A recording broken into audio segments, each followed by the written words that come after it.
सो बस आज दिन के आखिर में जाते जाते मार्केट में बहुत ज्यादा वॉलेटिलिटी थी। रीजन था यूएस ईरान के बीच में बढ़ती हुई टेंशन। वापस से ड्रोन्स गिरा रहे हैं, बोट्स एक दूसरे की गिरा रहे हैं। बहुत बुरी हालत आज के दिन फिर से यहाँ पर बनी है। डे वन पर कहीं ना कहीं आज की तरफ वापस आए। अब दिन के आखिर में जाकर क्या होता है बहुत ज्यादा मैटर करेगा मार्केट की पोजीशन के लिए। दो इंपॉर्टेंट लेवल सेंसेक्स और निफ्टी के मेरे चैनल पर अवेलेबल है। इन दोनों ही लेवल्स को कल के दिन मार्केट ने ब्रेकआउट भी किया था, लेकिन आज कहानी कहीं ना कहीं वापस पलटती देखने को मिल रही है। क्या हुआ है एमसीएक्स में? फ्लैट है, कोई ज्यादा बड़ी ऊपर ना तेजी ना नीचे ना गिरावट, कुछ ऐसा यहाँ पर नहीं हुआ है। कुछ खबरें हैं, यस। कल के दिन निर्मला सीतारमण, आप लोगों ने मेरे बीएसए लिमिटेड के वीडियो में देखा ही होगा कि इन्होंने डिमांड करी है, मांग करी है। अब यहाँ पर हम कहें तो कि पब्लिक लोग क्या चाहते हैं, लोगों का क्या पॉइंट ऑफ व्यू है कैपिटल गेन्स को लेकर के। टैक्स कट यहाँ पर करना चाहिए, यहाँ पर नहीं करना चाहिए। और फाइनली ये जो मांग है ना पब्लिक की लंबे टाइम से थी, लेकिन अब गवर्नमेंट ने क्या किया यहाँ पर? गवर्नमेंट ने देखा कि भाई एफआईज एफपीआईज लगातार मार्केट में से एग्जिट कर रहे हैं, इंडियन बॉन्ड्स में से एग्जिट कर रहे हैं, तो गवर्नमेंट फाइनली यहाँ पर कुछ ना कुछ डिसीजन अब लेना चाहती है। और गवर्नमेंट की मांग है कि पब्लिक बताए हमको कि हमें अब क्या करना चाहिए। क्या हमें यहाँ पर कट करने चाहिए रेट्स? क्या हमें बॉन्ड्स में कट करना चाहिए? क्या एफपीआईज के बॉन्ड्स जो यहाँ पर होते हैं इंडियन बॉन्ड्स, उनमें कट करे 25% वापस से? ये डिमांड यहाँ पर रखी गई है। तो देखते हैं कब यहाँ पर पब्लिक की सुनी जाएगी। फिलहाल अभी के लिए सब चीजें ऑन पेपर हैं। ऑलराइट, इस खबर के साथ में एमसेक्स लिमिटेड के ऊपर क्या इंपैक्ट देखने को मिल सकता है? ऐसी खबरें आपके कैपिटल मार्केट्स के ऊपर बहुत बड़ा इंपैक्ट देती है पॉजिटिव डायरेक्शन पे।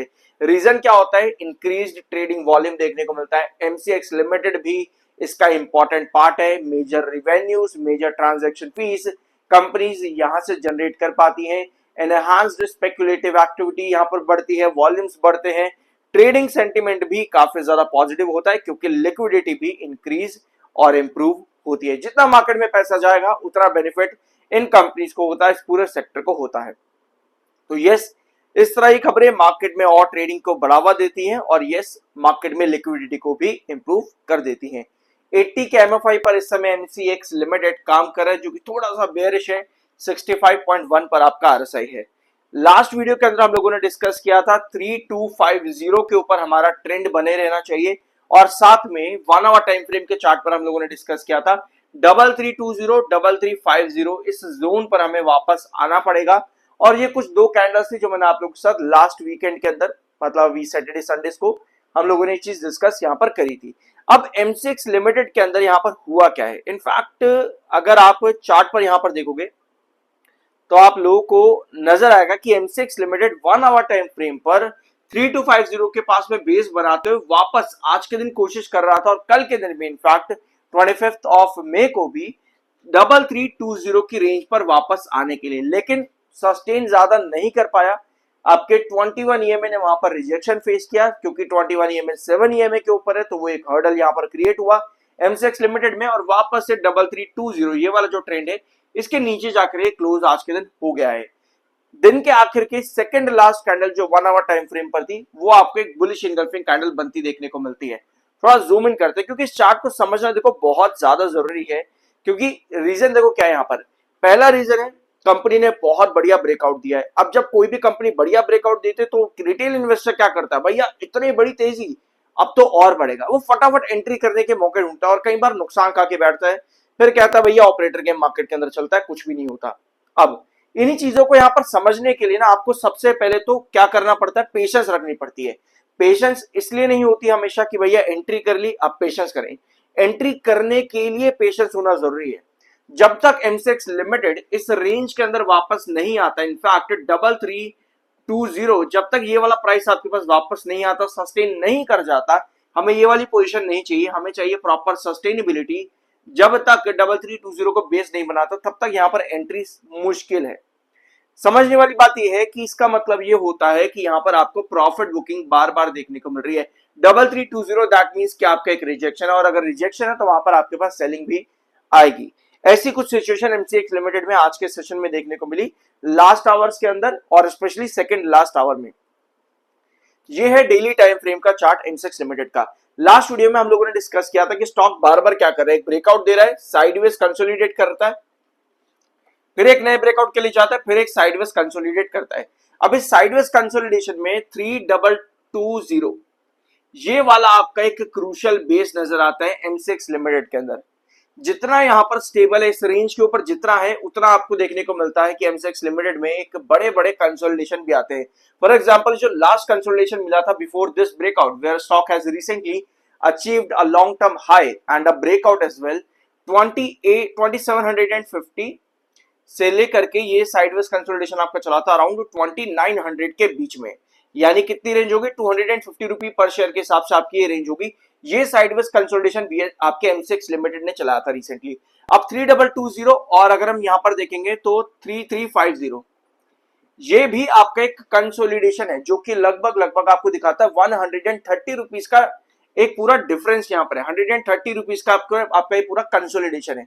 तो ये कंसोलिडेशन जितना ज्यादा इंपॉर्टेंट यहाँ पर चलेगा, साइडवेज जितना स्टॉक चलेगा, उसके बाद आप कह सकते हैं बड़ा ब्रेकआउट की पॉसिबिलिटी है। ब्रेकआउट के लिए आपका जो इंपॉर्टेंट रिजेक्शन मार्क है वो 3350 ही है। जब तक आपको 3350 के स्पेशली ऊपर के ब्रेकआउट्स नहीं मिलते तब तक ना ही आपको यहाँ पर प्रॉफिट बुकिंग दिख रही है, ना ही फ्रेश एंट्रीज नजर आ रही है। इसका मतलब यह है कि ट्रेडर्स सिर्फ और सिर्फ वही यहाँ पर एक्टिव हैं जो कि कहीं ना कहीं 3320 और 3220 ये वाला रेंज 3220 और 3320, ये दो प्राइसेस के बीच में वहीं पर ही आपके ट्रेडर्स यहां पर एक्टिव है। इन्वेस्टर एक्टिविटी बहुत कम दिख रही है, क्योंकि अगर इन्वेस्टर एक्टिविटी आएगी तो स्टॉक बड़े आराम से 3320 से लेकर के 3350 ये वाली दो रेंज के बीच में कंसोलिडेट करेगा। जब तक 3320 और 3220 के बीच में, यानी कि ये दो लेवल्स के बीच में, यानी कि ट्रेडर एक्टिविटी यहां पर ज्यादा है, इन्वेस्टर अप्रोच यहां पर काफी कम आ रही है। तो कुछ इस तरह की सिचुएशन इस समय एमसीएक्स लिमिटेड के अंदर है। आज के दिन की कैंडल दिन के आखिर में थोड़े बहुत सेलर यहां पर एक्टिव हुए हैं 3320 के पास रिजेक्शन क्रिएट करते हुए। ऑलराइट, और मैं आपको एक पॉइंट और यहां पर बताऊं कि 200 EMA के बहुत ऊपर स्टॉक ट्रेड कर रहा है, और जब भी इतना ऊपर स्टॉक ट्रेड करता है 200 EMA के, तो साइडवेज पैटर्न कई बार काफी लंबा भी चलता है। तो ये अच्छा है। देखो यार, इतनी बड़े ब्रेकआउट के बाद में एक साइडवेज कंसोलिडेशन चलना टेक्निकल पॉइंट ऑफ व्यू से भी काफी अच्छा होता है, कंपनी की वैल्यूएशंस को लॉन्ग टर्म पर्सपेक्टिव पर मेंटेन भी करता है। तो ये एक अच्छा साइडवेज पैटर्न है, इसमें कोई खराबी नहीं है, एक हेल्दी पैटर्न के ऊपर स्टॉक काम कर रहा है। सब्सक्राइब जरूर करना, आई एम NISM 7 सर्टिफाइड। और अब आते थोड़ा सा देख लेते कंपनी ने क्या रिजल्ट्स दिए थे रिसेंटली, क्योंकि अपडेट जो थी मैंने आपके साथ यहाँ पर डिस्कस कर ली है। यही अपडेट है जो कैपिटल मार्केट्स के लिए काफी बेहतर हो सकती है, अभी व्यूज इस पर आना बाकी है। ऑलराइट, सो कंपनी ने रिसेंटली Q4 में 205% का रेवेन्यू ग्रोथ दिया, जो कि एक्सेप्शनली ब्रिलियंट था, क्योंकि उसके पहले भी कंपनी 121% के ग्रोथ पर खड़ी थी।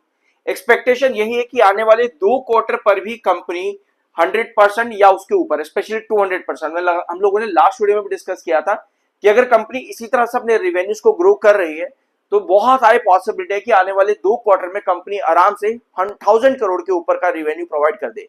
और अगर 1000 करोड़ कंपनी रेवेन्यू प्रोवाइड करने में कामयाब होती है तो कंपनी आराम से 180% एंड 200 के आसपास का रेवेन्यू ग्रोथ प्रोवाइड कर सकती है, जो कि कंपनी के मार्च के ग्रोथ के पर्सपेक्टिव से अच्छा आना जरूरी है। ठीक है, तो ऑलरेडी कंपनी के पास जून और सितंबर में 374 करोड़ का रेवेन्यू है।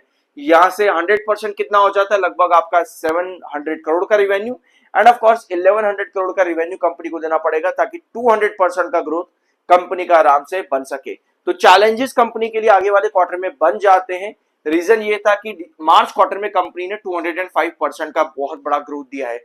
ऑल्दो एक्सपेक्टेशन यहां से यही नजर आती है कि पिछले 2 क्वार्टर, यानी आने वाले जो 2 क्वार्टर है, वहां पर कंपनी को और बड़ा इंप्रूवमेंट करने के चांसेस काफी हाई हैं। तो ये एक्सपेक्टेशंस भी कंपनी से बहुत ज्यादा है कि लॉन्ग टर्म पर्सपेक्टिव से आने वाले 2 क्वार्टर भी कंपनी के अच्छे निकल सकते हैं। अगर ये पॉइंट आप लोगों को समझ में आया तो कमेंट बॉक्स में यस लिखना। अगर नहीं आया ना, अगर आप पहली बार चैनल पर आए हो, मैं अगले वीडियो में और डिटेल में इसको समझाने की कोशिश जरूर करूंगा। सो तब तक के लिए सब्सक्राइब जरूर करना। अच्छा लगा हो तो मिलता है अगले वीडियो में।